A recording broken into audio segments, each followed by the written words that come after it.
Friends, it's me Sudha, your psychology teacher. Last video में हमने discuss किया था विकास के प्रमुख नियम क्या-क्या हैं। उसमें से 5 नियम हमने डिस्कस कर दिए थे। आगे के 5 नियम मैं आज आपको पढ़ाने जा रही हूँ। आई होप वो लास्ट के 5 नियम जो हमने पढ़ाए थे वो आपको समझ में आ गए होंगे। अगर नहीं आते हैं तो फिर अब लास्ट में थोड़ा-सा आपको रिवाइज़ करा दूँगी और आपको ज़्यादा समझना है तो उसके लिए पिछले वीडियो जो मैंने लास्ट वाला वीडियो अपलोड किया था वो उसको लिंक से इसके साथ में लिंक डाल दूँगी डिस्क्रिप्शन बॉक्स में, तो आप उसको भी देख लीजिएगा। जब सा दसों नियम साथ में आप देखेंगे तो आपको बातें अच्छे से समझ में आने लगेंगी। तो आज हम स्टार्ट करते हैं आज आगे के नियम से। क्या टॉपिक है? प्रिंसिप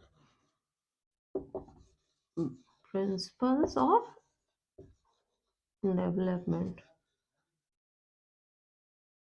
ठीक है? मीन्स विकास के नियम।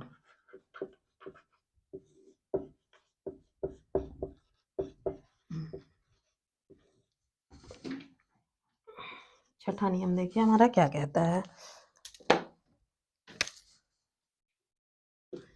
छठा नियम हमारा कहता है कि विकास की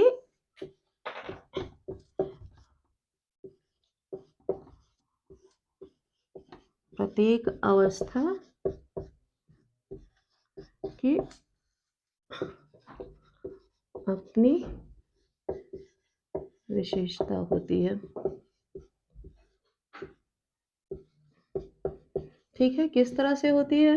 ये हम थोड़ा समझते हैं। विकास की हर अवस्था होती है, जैसे बच्चा उसकी शैशवास अवस्था, फिर बाल्यावस्था, फिर बचपना अवस्था, वयस्क अवस्था, किशोरावस्था, ऐसे जैसे उसकी अवस्थाएँ बढ़ती जाती हैं, हर अवस्था की उसकी अपनी विशेषताएँ होती हैं। प्रत्येक अवस्था अपनी विशेषता लेकर आता है।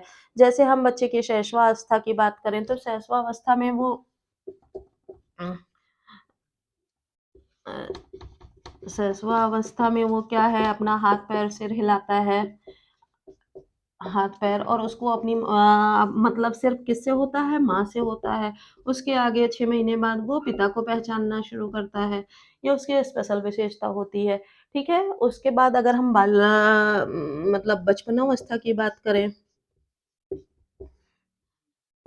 तो बचपनावस्था की अपनी विशेषता ये होती है कि बच्चे का शारीरिक विकास बहुत तेज़ी से होता है। उसके शरीर का डेवलपमेंट, उसका सिर का भार बढ़ना, उसकी बॉडी, हाथ-पैर, इन सब चीज़ों में शारीरिक विकास तेज़ी से होता है, ठीक है? शारीरिक विकास के लिए अपनी विशेषता रखता है। जब हम बच्चे के बाल्यावस्था की बात करें, बाल्यावस्था, तो बाल्यावस्था में क्या होता है बच्चे में समूह भावना का विकास ज़्यादा होता है, ठीक है? समूह की भावना, ये काफ़ी इम्पोर्टेंट है, कई एग्ज़ाम में आया है, टेट सुपर टेट दोनों तरह के एग्ज़ाम में आ चुका है, सी-टेट में भी इस तरह के क्वेश्चन आ चुके हैं कि समूह की भावना किस अवस्था में होती है? तो बाल्यावस्था में होती है, ठीक है?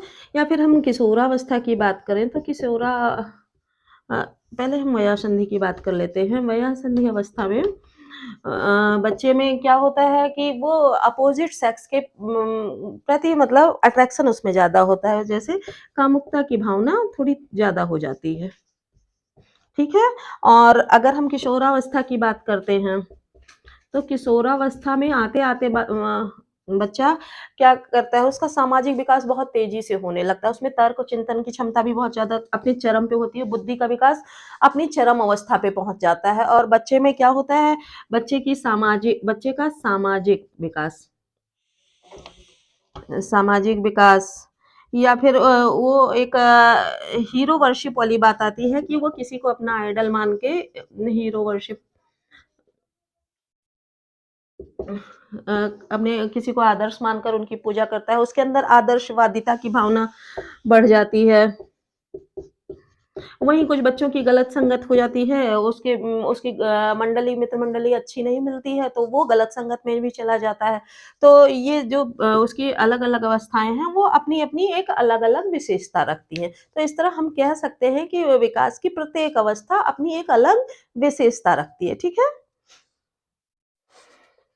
अब हम अगली विशेषता बताते हैं।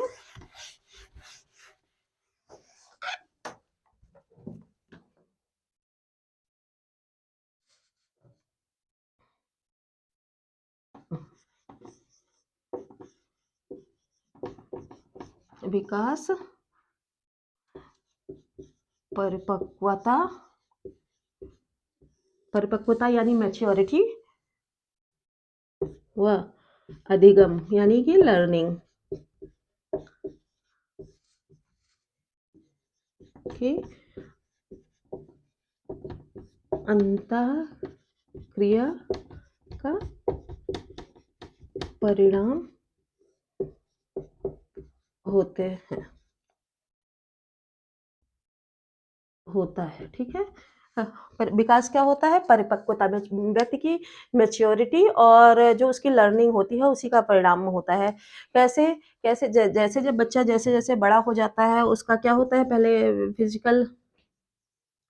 अ, फिजिकल डेवलपमेंट होता है। ठीक?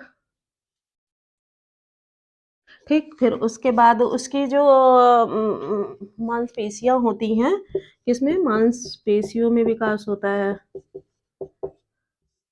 ठीक, फिर उसके स्नायु संस्थान में विकास होता है, यानी कि न्यूरल मैकेनिज़्म में, इसमें मसल्स में भी होता है, या स्नायु संस्थान, जिसको हम न्यूरल मैकेनिज़्म बोलते हैं, संस्थान। ये इस तरह के जब ये तीनों डेवलपमेंट होते हैं तो उसको हम क्या कहते हैं? परिपक्वता। इन तीनों की जो अंतःक्रिया होती है, इन तीनों का जो प्रोसेस होता है उसको हम क्या कहते हैं? परिपक्वता कहते हैं, यानी कि मैच्योरिटी कहते हैं।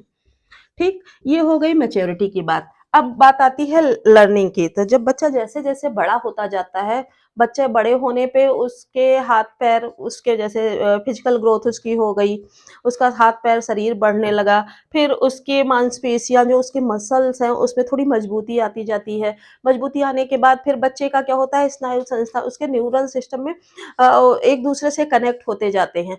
अब ऐसे में जब लर्निंग बच्चे को कराई जाए, बच्चे को किसी चीज़ की लर्निंग कराई जाए, जैसे उसको चलना सिखाया जाए, बच्चा सपोज़ करते हैं जब बच्चा चलना शुरू करता है, तो हाथ-पैर में तो उसके मजबूती आ गई, उसको उँगली पकड़ के चलाना, या वो 3 पहिए वाली गाड़ी होती है या वॉकर होता है, उसपे चलना सिखाते, तो उसका उसमें परिपक्वता तो उसके पैरों में आ गई है, और उसको हम लर्निंग कराएँगे, उसको सिखाएँगे कि ऐसे चलना है, तो वो धीरे-धीरे चलना सीख जाएगा।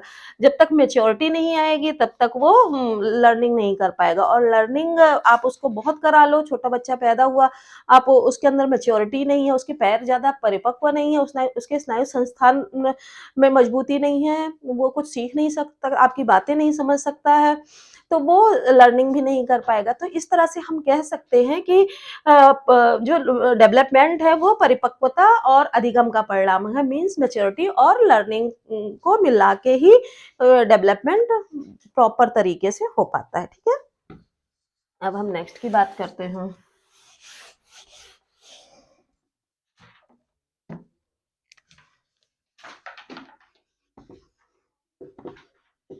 विकास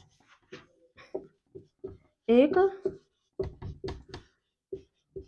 अविराम प्रक्रिया है। अविराम मतलब कभी ना रुकने वाली। विकास क्या है? एक अविराम प्रक्रिया है, जो बच्चा जब पेट में आता है गर्भावस्था से स्टार्ट होती है और जीवन पर्यंत चलती रहती है, कभी भी नहीं रुकती है। हाँ, कुछ विशेष परिस्थितियों की अगर बात की जाए तभी वो होता है, मतलब तभी ऐसा कुछ हो सकता है, पर ऐसा कुछ जनरली समझ में आता नहीं है, वो लगातार चलती रहती है। जैसे हम बात कर लें कि जो बच्चा पेट में रहता है तभी से उसके बॉडी बनने की प्रक्रिया शुरू हो जाती है, छोटा होता है, अंडावस्था में होता है, तब से बढ़ता है, फिर उसके सिर का भार बढ़ता है, बॉडी बनती है। धीरे-धीरे वो जन्म ले लेता है, छोटा होता है, बड़ा होता है, बूढ़ा होता जाता है, उसकी अवस्थाएँ बढ़ती ही जाती हैं। तो उसकी फिजिकल ग्रोथ लगातार बढ़ती रहती है। अब हम जैसे जब प्रेगनेंसी के कुछ अध्ययन हुए हैं गर्भावस्था के, तो उसमें पाया गया है कि जैसे बच्चे के दाँत हम ले लेते हैं, बच्चे के दाँत निकलने की जो प्रक्रिया होती है, जब बच्चा जन्म लेता है, 9वें महीने जन्म लेता है जनरली हम जानते हैं, तो उसके 5 महीने पहले ही, यानी पेट में 4 महीने का रहता है, उसके बाद से उसके दाँत निकलने की प्रक्रिया प्रारंभ हो जाती है। ठीक है? मतलब लगातार चलती रहती है, और जब बच्चा जन्म ले लेता है, उसके बाद तक ये प्रक्रिया उसके पूरी कब होती है? जब वो जन्म लेने के बाद 6 महीने में ही कहीं उसके दाँत निकलने शुरू होते हैं। तो इस तरह से हम देखते हैं कि प्रेग्नेंसी से लेकर और बाद तक उसकी ये प्रक्रिया चलती रहती है और कब तक चलती रहती है? जब तक युवावस्था में पहुँचने तक उसके दाढ़ निकलते ही रहते हैं। कभी अक्ल दाढ़ निकल रही, कभी पीछे की कोई दाढ़ निकल रही है, तो इस तरह के प्रोसेस उसमें चलता ही रहता है। ठीक है? इसी तरह आप विचार करने की बौद्धिक क्षमता, ये सारी प्रक्रियाएँ भी लगातार चलती ही रहती हैं, ठीक है? या इसके साथ ही हम भाषा विकास की भी बात कर लें, जो हम सभी के साथ होता है। भाषा विकास जब बच्चा थोड़ा पैदा होता है, तब से उसकी पहली भाषा क्या होती है? क्रंदन होती है, मतलब वो क्राइंग स्टार्ट करता है।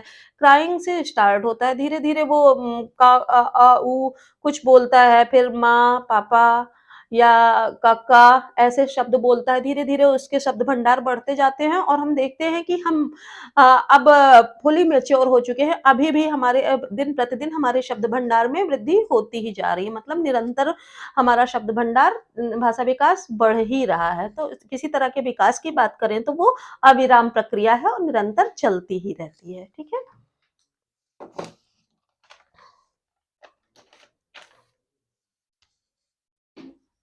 9वां है कि विकास के संबंध में भविष्यवाणी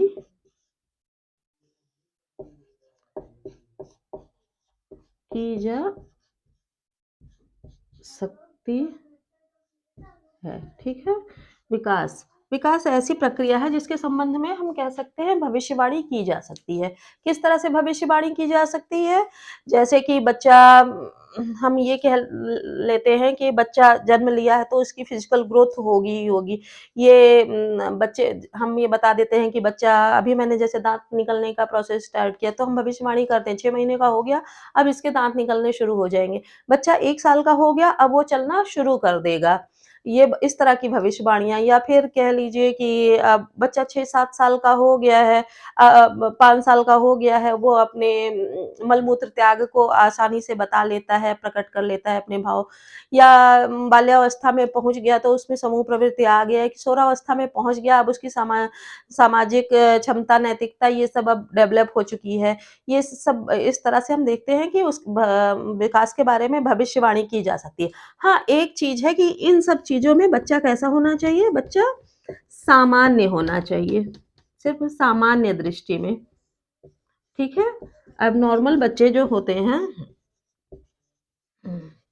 अब नॉर्मल बच्चों के साथ ये कंडीशन नहीं लगती, उनके बारे बारे में भविष्यवाणी नहीं की जा सकती। जैसे एबनॉर्मल बच्चे कुछ होते हैं, दिव्यांग बच्चे हो गए, उनका फिजिकल ग्रोथ ही नहीं हुआ, कुछ एमआर यानी मेंटल रिटायर्ड बच्चे हैं, उनका मानसिक विकास ही नहीं हुआ, कुछ डेफ एंड डम्ब बच्चे हैं, वो उनका सुनने और बोलने की क्षमता का विकास नहीं हुआ। तो इन तरह के एबनॉर्मल बच्चे मतलब जो हैं, उनके बारे में ये भविष्यवाणी नहीं की जा सकती, सिर्फ़ सामान्य बच्चों की से ये भविष्यवाणियाँ की जा सकती हैं, ठीक है?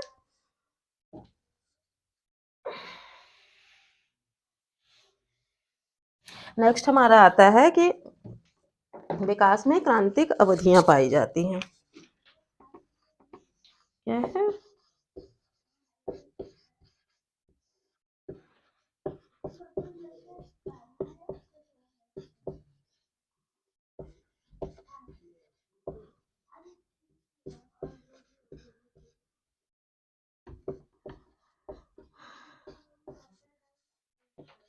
पाई जाती हैं।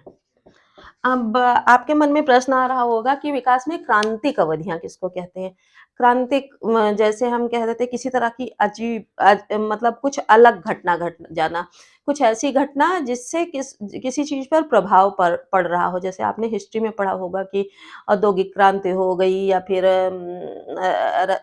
कहीं ऐसी क्रांतिक घटनाएँ घटी, तो वो क्रांति का मतलब यहाँ भी वही है कि क्रांतिक अवधियाँ पाई जाती हैं।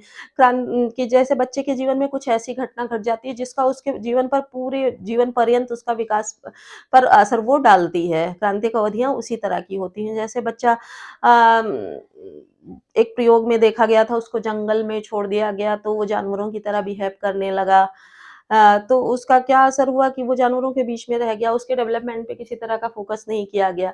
तो इस अवधियों में सबसे ज़्यादा इम्पोर्टेंस कौन रखता है? इन अवधियों में सबसे ज़्यादा इम्पोर्टेंट उसकी माँ रखती है बच्चे की। कौन रखता है? बच्चे की माँ रखती है।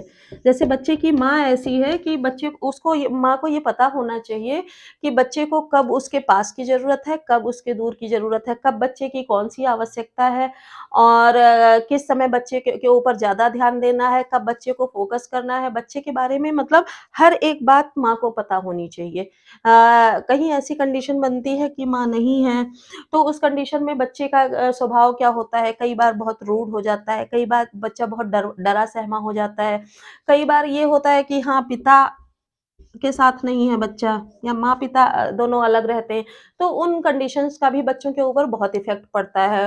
वो बच्चे लोगों के ऊपर विश्वास करना छोड़ देते हैं या फिर कई बार लड़कियाँ लड़कों को माँ से झगड़ा करते देखती हैं झगड़ा होते तो ये देख स उनके मन में विचार आता है कि वो सारे मेल ऐसे ही हैं या लड़का है तो उसके मन में ऐसी बहुत सी घटनाएँ हम ज टीवी में, न्यूज़ में सुनते आए हैं, तो वो क्रांतिक अवधियाँ होती हैं कि हाँ, किसी एक घटना का बच्चे के ऊपर प्रभाव पड़ता है। तो इस बात का विशेष ध्यान देना चाहिए कि जब बच्चे का विकास हो रहा हो, तो बहुत सतर्कता बरतनी चाहिए कि बहुत उचित मार्गदर्शन बच्चे को दिया जाए और बच्चे को अच्छी तरह से इसीलिए जैसे अब हम शिक्षा मनोविज्ञान की बात कर लें, तो शिक्षा मनोविज्ञान में बहुत सारी क्रांति आजकल इस वजह से भी आई है कि बच्चे का डेवलपमेंट जैसे एजुकेशनल साइकोलॉजी जब हम पढ़ते हैं, तो बच्चे के डेवलपमेंट पे ज़्यादा ध्यान दिया जाता है कि किसी तरह से बच्चे को ऐसी शिक्षा ना दी जाए, ऐसा माहौल उसको ना दिया जाए कि बच्चा स्कूल से भागने लगे, टीचर से डरने लगे, स्कूल आने में कतराए।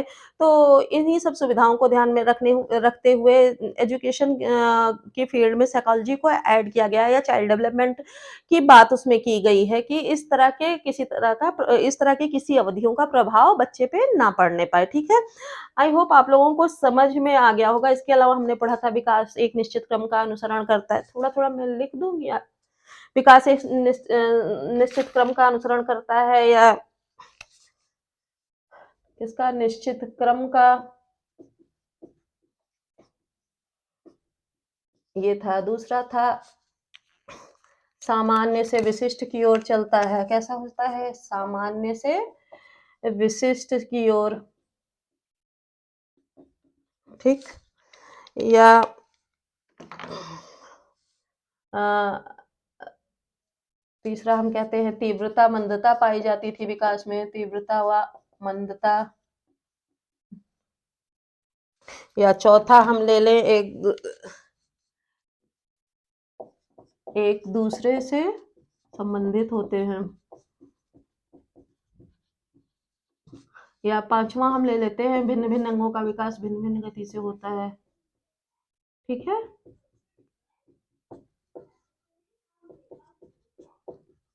ठीक? तो इस तरह से ये हमारे दसों नियम हो जाते हैं विकास के। आई होप आप लोगों को सारे नियम समझ में आ गए होंगे। अगर विकास के कोई नियम आपको नहीं समझ में आते हैं, ये बे 10 नियम पढ़ाने का मतलब ये है कई बार एग्ज़ाम में क्वेश्चन आ जाते हैं कि हाँ, ये वाला किस एज में होता है विकास या इस विकास से विकास के नियम इस तरह होते हैं कि नहीं, विकास के संबंध में ये कहा जा सकता है कि नहीं, क्योंकि सीडीपी में चाइल्ड डेवलपमेंट से बहुत सारे क्वेश्चन आपके आते हैं। ठीक है? तो आज के लिए इतना ही, नेक्स्ट टॉपिक में हम डेवलपमेंट से संबंधित बहुत सारी चीज़ें आपके समक्ष लाएँगे, तब तक के लिए धन्यवाद।